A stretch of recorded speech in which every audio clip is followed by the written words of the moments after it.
Bonsoir à tous et à tous et bienvenue dans Fait du jour de ce 5 février 2018 sur Iwachu Web TV. Et le 5 février, cette fois-ci 1991, le Burundi se dotait de la charte de l'unité nationale.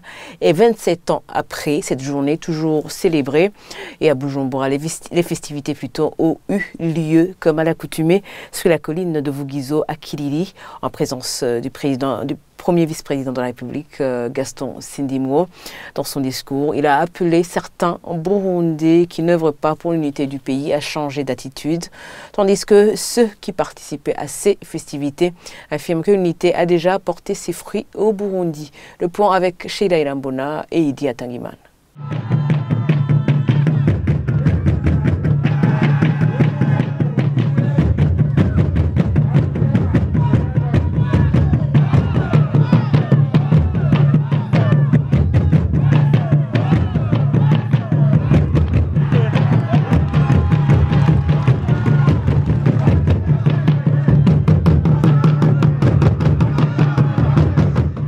La célébration du 27e anniversaire de la Charte de l'Unité nationale s'est faite en présence du premier vice-président Gaston Sindimwo ainsi que le maire de la ville de Bujumbura, Fredy Mbonimpa.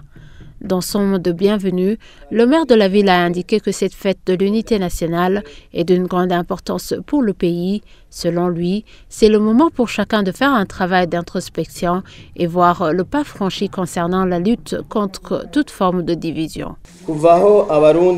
Depuis que nous avons adopté la charte de l'unité nationale, nous la célébrons chaque année, une occasion pour faire un travail d'introspection et voir surtout si nous sommes arrivés sur ce que nous nous étions promis, à savoir lutter contre toute forme de division et de là où elle provient. Et je profite de cette occasion pour appeler les habitants de Bujumbura à rester unis et ensemble, qu'ils fassent une alliance imbattable en consolidant la paix et la sécurité afin de lutter contre tout ce qui viendrait nous ramener en arrière.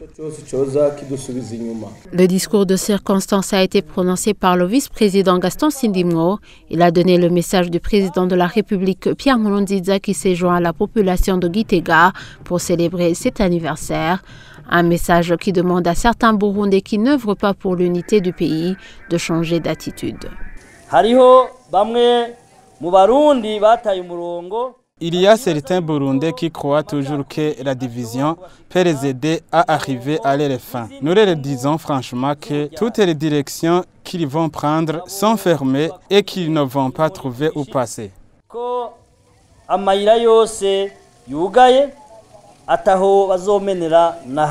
Un des participants à ces festivités affirme que l'unité est un concept qui a déjà donné des fruits au Burundi, qu'elle n'est pas un mot sur les lèvres seulement. Il se dit confiant quant à l'avenir.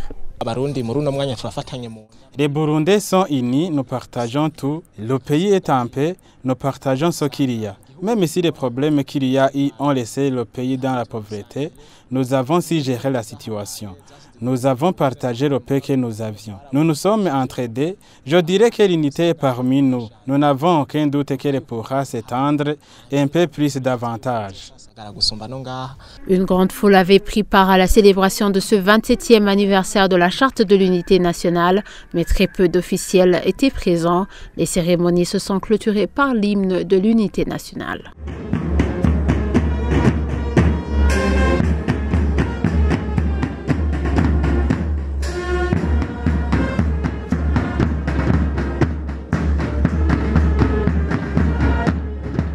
Et toujours à propos de cette célébration de la Charte de l'Unité nationale, Abel Gachassi, président du parti UPRONA, trouve que l'Unité nationale a franchi un grand pas au Burundi.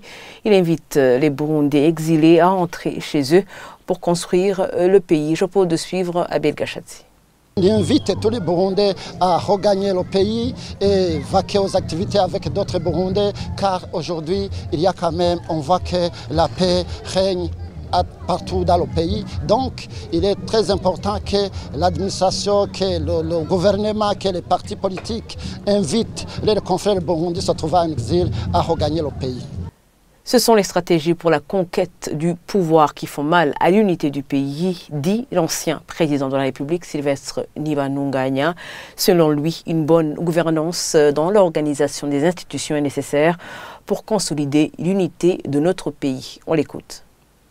En fait, comme d'aucuns le constatent aujourd'hui, les Burundais vivent de manière unitaire au niveau de la nation.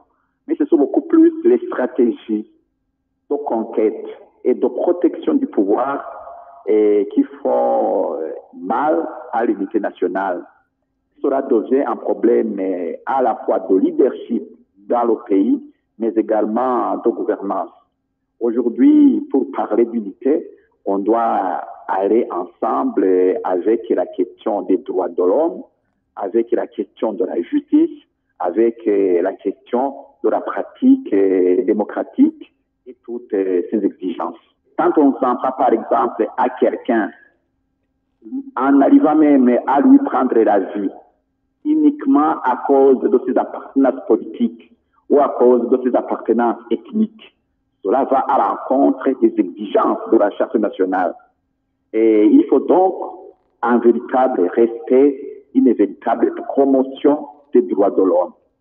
En deuxième lieu, il faut exercer une gouvernance vigilante, et notamment en ce qui concerne justement l'organisation et le fonctionnement des institutions. Et avant de clôturer ce fait du jour, sachez que le Sénarède, de son côté, a sorti un communiqué de presse à l'occasion de cette journée dédiée à l'unité nationale. Cette plateforme de l'opposition rappelle que cette journée arrive au moment où des Burundais ont fui le pays et que plus de 8000 autres sont emprisonnés pour des raisons politiques, sans oublier ceux qui ont été tués. Le Sénarède demande aux Burundais de rester unis et solidaires contre le pouvoir en place. Et c'est un communiqué signé par le porte-parole de cette plateforme, Pancras Chimaye. Et voilà, c'est ici que nous mettons fin à ce fait du jour. Merci de l'avoir suivi.